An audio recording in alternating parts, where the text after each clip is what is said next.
남편은 10년 전 회사를 옮기면서 지금의 지방 도시로 발령을 받았습니다. 서울에서 함께 살다가 남편 혼자 2시간 거리의 지방에 거처를 마련하고 주말마다 집에 오는 주말 부부가 된 거죠. 당시는 저도 직장을 포기할 수 없었고 무엇보다 딸이 서울에서 학교를 다니고 있었기 때문에 그게 최선이라고 생각했습니다. 저희 부부는 처음엔 자주 통화했습니다. 남편은 퇴근 후 꼭 전화를 걸어 딸에게 잘 지내고 있냐고 안부를 물어보기도 하고 제가 만든 반찬을 맛있게 먹었다며 사진을 보내기도 했습니다.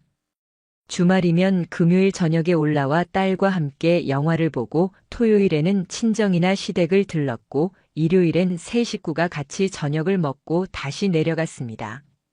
10년. 그 시간 동안 남편은 한 번도 올라가기 힘들다는 말을 하지 않았습니다. 가끔 피곤한 기색이 보여도 그는 끝까지 말했습니다. 딸이랑 당신이 기다리는데 어떻게 안 갈 수가 있겠어. 내가 이 집에 오는 이유는 가족이니까. 그 말에 저는 매번 울컥했습니다. 그만큼 남편은 이 가족을 위해 헌신하는 사람이라고 믿었으니까요.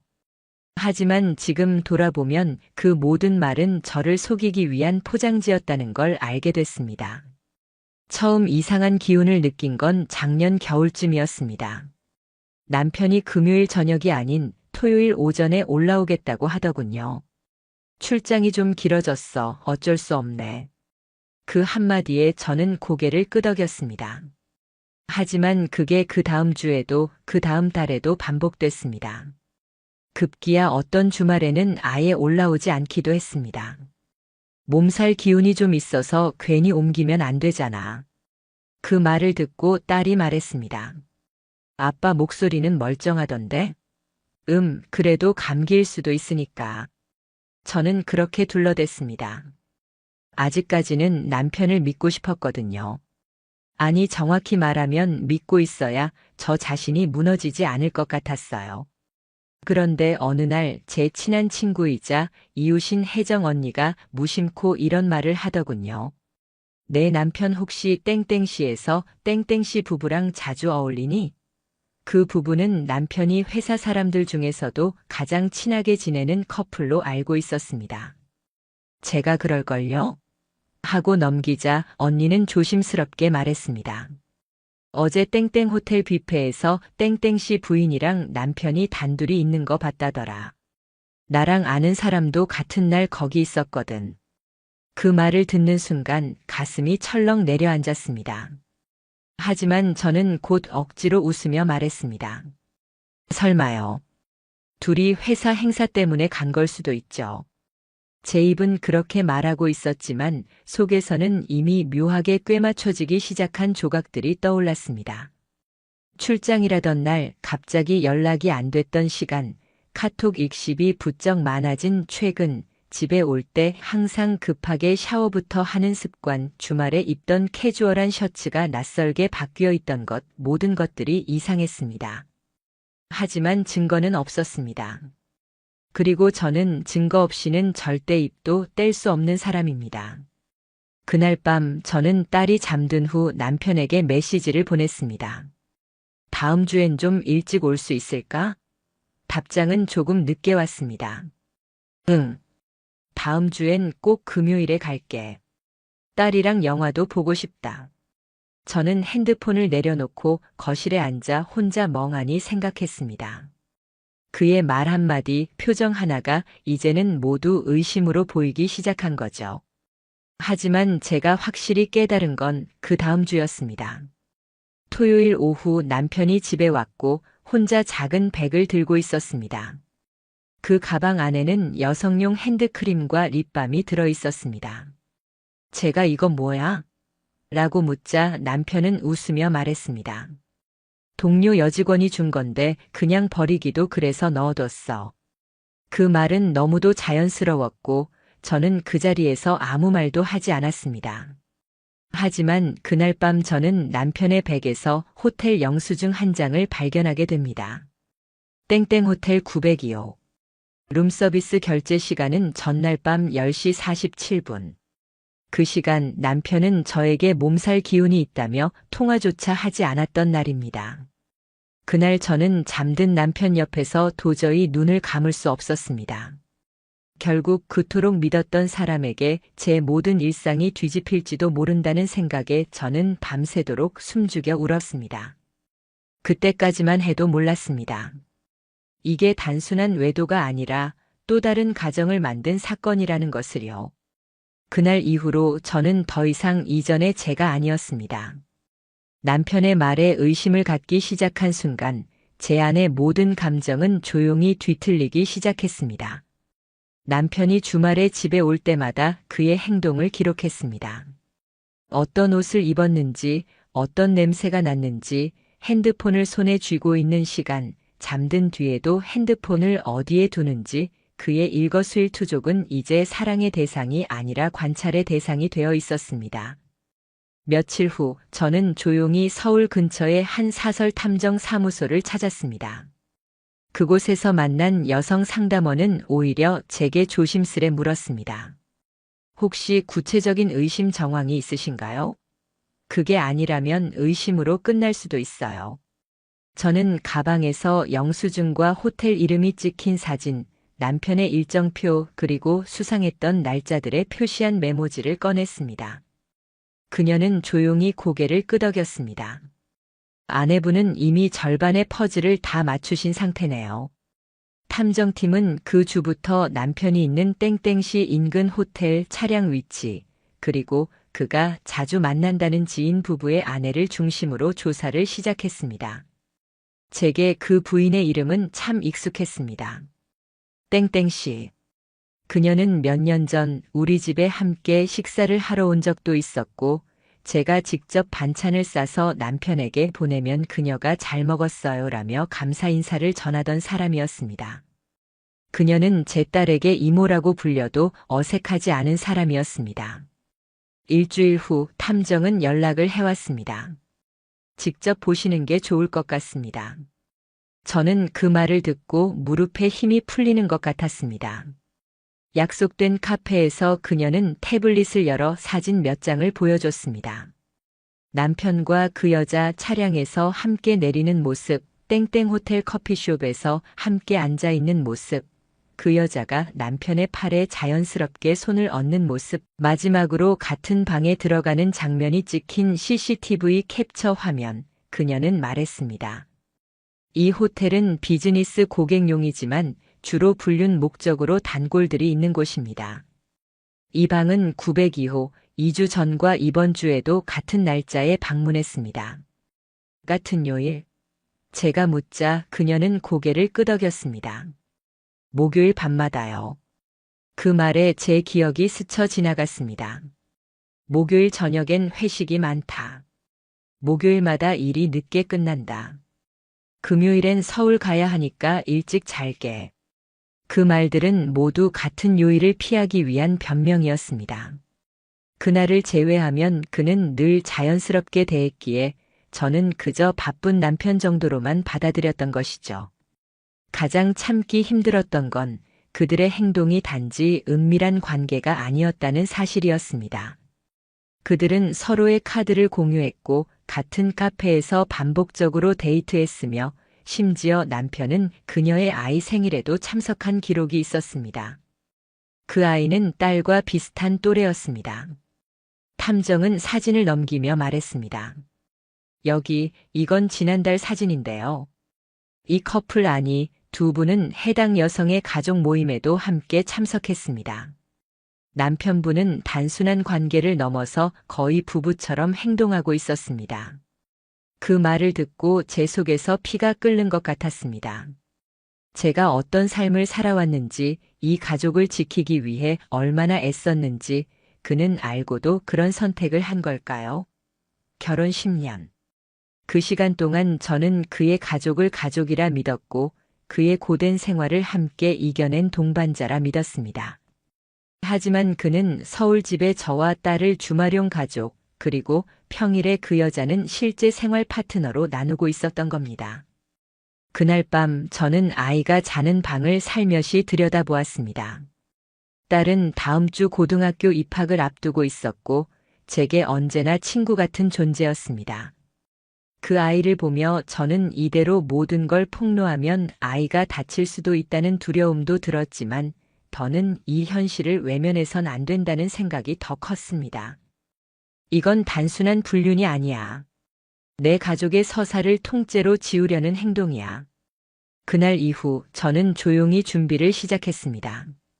남편과 상간녀의 만남을 더 확보하기 위한 일정 추적, 딸의 학사 일정 정리, 충격을 줄이기 위한 보호 계획 수립, 변호사 상담 예약, 남편 노트북 내 기록 백업, 상간녀의 남편과 연락 가능 여부 조사. 그리고 마침내 상간녀의 남편에게 결정적인 사진 3장을 익명으로 보내게 됩니다. 그의 아내와 제 남편이 호텔 방으로 들어가는 모습, 남편이 그녀의 뒷머리를 쓰다듬는 장면, 차량 안에서 입을 맞추는 모습, 익명 계정으로 보내며 저는 메시지를 남기지 않았습니다. 말하지 않아도 아플 만큼 명백한 배신이었기 때문입니다. 그날 이후 모든 것이 바뀌기 시작했습니다. 남편은 저를 속이려 계속 웃었지만 저는 이제 그 웃음의 밑바닥을 알고 있었습니다. 나는 이제 아무것도 모르는 아내가 아니다. 그리고 너희가 그렇게 쉽게 짓밟은 내 삶의 무게를 이제부터 너희가 감당하게 될 것이다. 상간녀의 남편에게 보낸 사진은 생각보다 빠르게 파장을 일으켰습니다. 익명 계정으로 보냈기에 그가 어떤 반응을 보일지 걱정도 됐지만 48시간도 지나지 않아 그는 저에게 비공개 메일 한 통을 보내왔습니다. 혹시 사진 보내신 분이 맞습니까? 진실을 알고 싶습니다. 그 말이 제게 얼마나 위로가 됐는지 모릅니다. 저만 이 지옥 같은 상황에 있는 게 아니라는 것. 그리고 누군가는 이 거짓을 함께 끝내고 싶어 한다는 것. 그날 저녁 우리는 조용한 카페 한편에서 처음 만났습니다. 그는 저보다 2살 어린 사람이었고 표정은 많이 굳어 있었지만 어딘지 감정이 다 닳아버린 사람의 얼굴이었습니다. 그 사진 진짜였네요. 예. 진짜입니다. 그는 고개를 숙인 채 한참을 침묵하다가 핸드폰을 꺼내 녹음 파일 하나를 들려주었습니다. 상간녀가 친구와 통화하며 웃으며 말하던 내용이었습니다. 요즘은 완전 투잡 뛰는 기분이야. 평일엔 땡땡 오빠랑 살고 주말엔 진짜 남편이랑 지내고. 진짜 결혼은 평일이 더 중요한 거 아냐? 이중 생활이 적성에 맞나 봐. 저는 손끝이 떨리는 걸 억누르며 들었습니다. 그 목소리가 익숙해서 더더욱 소름이 끼쳤습니다. 그는 조용히 제게 말했습니다. 이혼 생각 중입니다. 하지만 그 전에 이 여자와 당신 남편이 어떤 짓을 해왔는지 낱낱이 밝혀야겠죠. 그날 이후 우리는 공조를 시작했습니다. 서로 확보한 증거를 공유했고 상간녀와 제 남편의 일정표를 비교했습니다. 호텔 출입 내역, 카드 결제 내역, 대화 캡처, 그들이 함께 간 가족 행사 사진까지. 놀랍게도 그들은 서로의 배우자를 완전히 평일과 주말로 분리해두고 자신들의 생활을 설계해두고 있었습니다. 주말 서울 가족 역할 수행, 평일 땡땡시 커플처럼 데이트, 외박, 심지어 친구 부부 모임 참석. 그들은 서로가 유부남유부녀라는 사실조차 숨긴 채 둘 다 이혼 준비 중이라고 지인들에게 거짓말을 하며 새로운 시작을 준비 중이었던 겁니다. 저는 그와 함께 서울의 유명한 가사 전문 로펌에 공동 상담을 예약했습니다. 변호사는 자료를 하나하나 검토하며 곧바로 이렇게 말했습니다. 이건 단순한 외도가 아닙니다. 2사람은 공동의 목적 아래 각각의 가정을 기만하고 파괴한 행위입니다. 법적으로도 충분히 중대한 손해배상 청구가 가능합니다. 그 말이 끝나자마자 상간녀의 남편은 단호하게 말했습니다. 최대한 강하게 그리고 확실하게 처벌해 주십시오. 저 역시 망설이지 않았습니다. 합의는 없을 겁니다. 절대 넘어가지 않을 겁니다. 그 주 주말 남편이 평소처럼 집에 왔습니다. 그의 표정은 여느 때처럼 평온했고 딸과 웃으며 과일을 깎아 먹는 모습을 보며 저는 묘한 이질감을 느꼈습니다. 이 사람은 어떻게 이렇게 아무 일 없는 얼굴을 하고 있을 수 있을까? 저는 조용히 말했습니다. 다음 주엔 딸이 친구랑 여행 가기로 했대. 그러니까 그 주말엔 우리끼리 얘기 좀 해. 오랜만에. 남편은 조금 당황한 듯 고개를 끄덕였습니다. 응, 그래. 그래야지. 우리도 그럴 시간 필요하지. 그 말 속에는 자신이 여전히 아내와 신뢰를 주고받는 위치에 있다는 착각이 담겨 있었습니다. 하지만 바로 다음 주 남편이 회사로 출근한 월요일 오전 10시, 이혼 및 상간 소송 서류가 동시에 접수되었습니다. 남편에게는 위자료 5천만 원 청구, 상간녀에게는 3천만 원 손해배상 청구, 아이 양육권은 전적으로 제게 귀속, 상간녀 남편 측도 별도 소송 진행. 그날 오후 남편에게서 전화가 왔습니다. 이게 뭐야? 갑자기 소송? 당신 지금 제정신이야? 그 순간 저는 그가 마지막까지 모든 걸 숨길 수 있다고 착각하고 있었다는 걸 알게 됐습니다. 지금이라도 솔직하게 말해. 그 여자랑 언제부터였어? 그는 아무 말도 하지 못했습니다. 그 사람 아이 생일에 왜 갔어? 그 집 가족 모임에 왜 참석했어? 당신 평일에 누구랑 살고 있었어? 그 질문 하나하나에 그는 점점 목소리를 낮췄고 결국 이렇게 말했습니다. 한순간의 실수였어. 근데 너무 커져버렸어. 내가 정리할게. 당신만 좀 넘어가 주면. 넘어가. 내 인생을 이 지경으로 만들어 놓고 이제 와서 그냥 넘어가자고. 그 순간 저는 확신했습니다. 이 사람은 지금도 제가 지켜줄 거라 믿고 있는 사람이구나. 바로 다음 날 상간녀의 남편이 그녀의 부모님에게 모든 사실을 알렸고 그 집은 말 그대로 난리가 났다는 연락이 왔습니다. 그녀의 아버지는 남편과의 통화에서 소리를 질렀다고 합니다. 너 같은 인간을 믿고 딸을 맡긴 내가 미친놈이지. 우리 집안은 끝났다. 다 끝났어. 그리고 저는 집안에서 남편이 주말마다 가져오던 다이어리 하나를 꺼내 들었습니다. 거기에는 출장 일자, 출장지, 심지어는 땡땡씨 생일, 땡땡 카페 예약 같은 상간녀와 관련된 일정이 빼곡하게 적혀 있었습니다. 마치 그는 자신의 이중 생활을 기념이라도 하듯 기록하고 있었던 겁니다. 그날 다이어리를 복사해 변호사에게 전달하며 저는 말했습니다. 이 사람 정말 완벽하게 거짓을 살았네요. 이젠 그 거짓을 제가 하나하나 벗겨낼 차례입니다. 남편은 처음엔 인정하지 않았습니다. 변호사를 통해 전달된 이혼 청구 소송, 위자료 청구 서류, 그리고 상간녀에게 보낸 손해배상 청구 소장을 받았을 때도 그는 여전히 현실을 부정하고 있었습니다. 저에게 이렇게 말했죠. 정말 여기까지 가야겠어? 딸한테도 상처될 텐데 그 말이 너무 뻔뻔하게 들렸습니다. 누가 우리 딸에게 상처를 준 건데요? 누가 10년 동안 가족을 두 개로 나눈 건데요? 저는 딱 한마디만 했습니다. 딸에게 상처 준 건 나 아니야.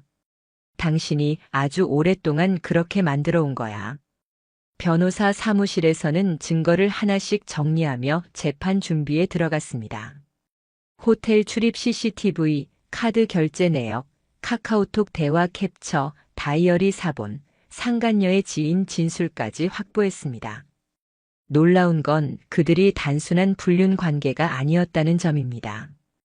동거 수준의 생활, 정기적인 모임 참석, 상간녀 자녀 돌봄 참여, 이혼 후 재혼 계획이라는 내용을 담은 문자까지 확보된 법원은 이 모든 증거를 받아들였습니다. 양측의 의견서 제출을 요구했고 본격적인 소송이 시작됐습니다. 남편 측은 처음엔 방어적으로 나왔습니다. 가정은 지키고 싶다. 한순간의 잘못이었다. 이혼은 과하다.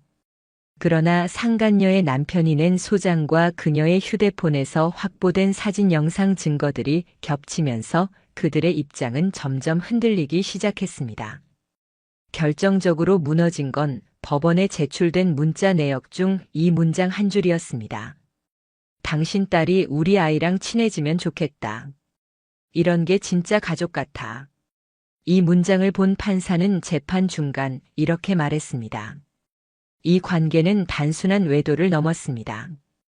혼외 관계를 기반으로 가정과 유사한 공동체를 꾸리려 한 것 자체가 혼인 파탄의 주된 사유이며 피해자에게 심각한 정신적 고통을 초래했습니다.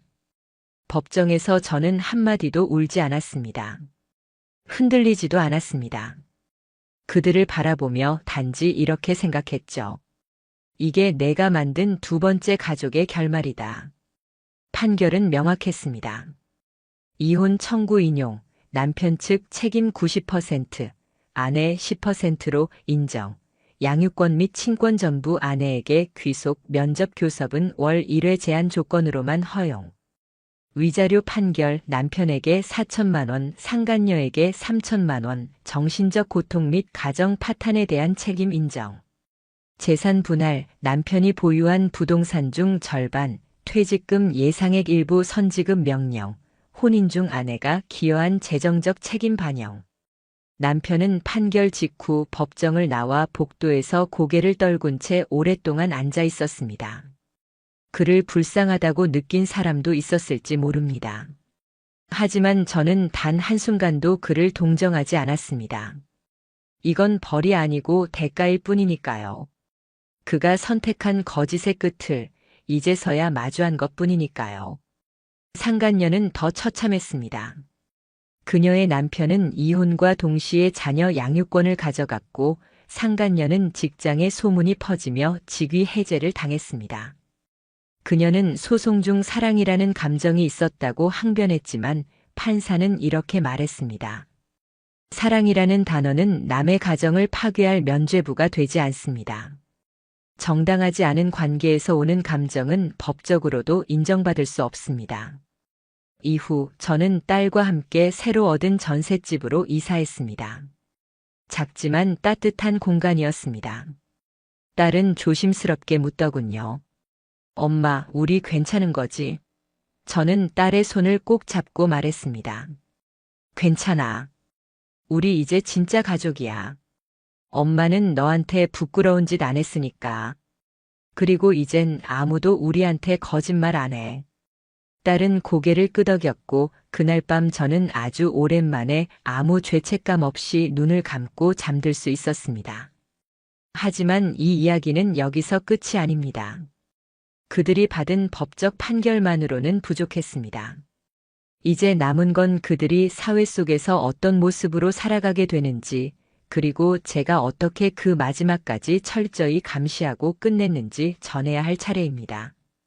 이혼 소송이 끝나고 위자료와 재산 분할, 양육권까지 모두 정리된 후에도 제 마음은 그렇게 간단히 편해지지 않았습니다. 왜냐하면 그들은 여전히 사회 속 어딘가에서 자신을 피해자처럼 꾸미고 있었기 때문입니다. 상간녀는 지인들에게 이렇게 말했다고 합니다. 내가 원해서 그런 게 아니라 그냥 마음이 그렇게 된 거였어. 오빠도 힘들었잖아. 우리 둘 다 피해자야. 그리고 남편은 회사 동료들에게 아내가 예민해서 오해가 커졌다고 말하고 다녔다고 들었습니다. 그 순간 저는 깨달았습니다. 이 사람들 마지막까지도 진실을 피해가는구나.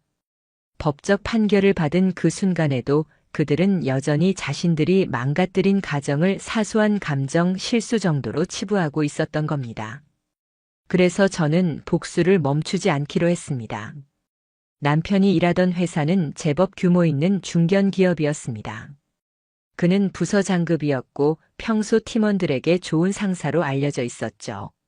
하지만 저는 그가 회사 외부 미팅을 사적으로 이용하고 업무 시간 중 상간녀와 만남을 가졌던 증거들을 정리했습니다. 근무 시간 중 차량 GPS 기록, 법인카드로 상간녀 식사 결제한 내역, 출장 명목으로 다녀온 호텔 영수증, 본인이 직접 쓴 다이어리의 일정 메모, 이 모든 것을 남편 회사의 감사팀에 익명 제보로 제출했습니다. 결과는 즉각적인 징계위원회 소집, 인사팀 조사 착수, 그리고 최종적으로 사적인 업무 외 유용과 품위 유지 의무 위반으로 면직 처리. 10년 넘게 다니던 회사였지만 그는 한순간에 경력 전체를 잃었습니다. 상간녀는 사건 후 직장에서도 이미지에 심각한 타격을 입었습니다. 가정적인 이미지를 내세우며 운영하던 SNS는 판결 직후부터 악성 댓글로 도배되었고 결국 비공개 전환 후 폐쇄되었습니다.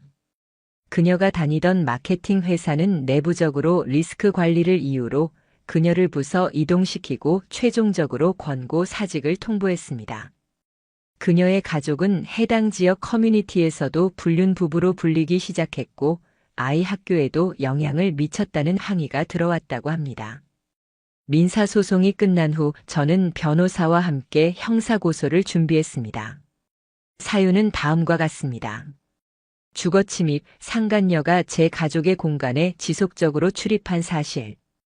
개인정보 도용, 딸의 학교에 상간녀가 대리 보호자로 연락처를 남긴 정황. 허위 진단서 작성 공모, 남편이 상간녀와 함께 꾸민 이혼 전략 문건 제출. 그 결과 경찰은 수사에 착수했고 상간녀는 1차 조사를 받은 후 자신의 휴대폰 제출을 거부하며 진술을 바꿨습니다. 하지만 이미 제출된 증거가 명확했기에 검찰은 기소 의견 송치 결정을 내렸습니다. 그들은 법정에서 또다시 서게 될 겁니다. 이제는 민사도 아닌 형사 피의자로서. 남편은 친척 집을 전전하며 살다가 결국 원룸에 혼자 들어간 상태입니다. 취직도 쉽지 않았습니다. 면직 사유가 불명예 퇴사로 기록됐고 소송 중인 사실이 이력서로 드러나면서 면접마다 떨어졌다는 소문이 돌았습니다. 그는 딸에게 몇 번 연락을 시도했지만 딸은 단호하게 말했습니다. 아빠, 그런 사람 아니었으면 좋겠다고 생각한 적 많았어. 근데 진짜 그런 사람이었구나. 그 한마디에 남편은 말없이 전화기를 끊었다고 합니다. 상간녀는 지금 정신과 치료를 받으며 우울증 진단을 받아 친정집에 머물고 있다는 이야기가 돌고 있습니다. 그녀의 남편은 이혼 후 아이를 전적으로 데리고 살며 절대 그녀와 연락하지 않겠다는 약속을 법적으로 명문화했습니다. 이 모든 복수를 끝낸 지금 저는 새로 이사한 집에서 딸과 함께 살고 있습니다. 요즘은 아침마다 둘이 커피를 내리고 주말이면 시장에 같이 가서 장을 봅니다. 무엇보다 좋은 건 이제는 거짓이 없는 집에서 숨쉬고 있다는 것. 전에는 늘 눈치를 보며 살았고 의심조차 죄책감이 따랐습니다. 하지만 지금은 제 삶을 제가 책임지고 제 딸을 제가 온전히 지킬 수 있다는 확신이 있습니다. 그리고 그 모든 복수와 정리 끝에 제가 배운 건 단 하나입니다. 가정을 지키는 건 참는 사람이 아닙니다. 진실을 바로잡는 사람이 가정을 지킵니다.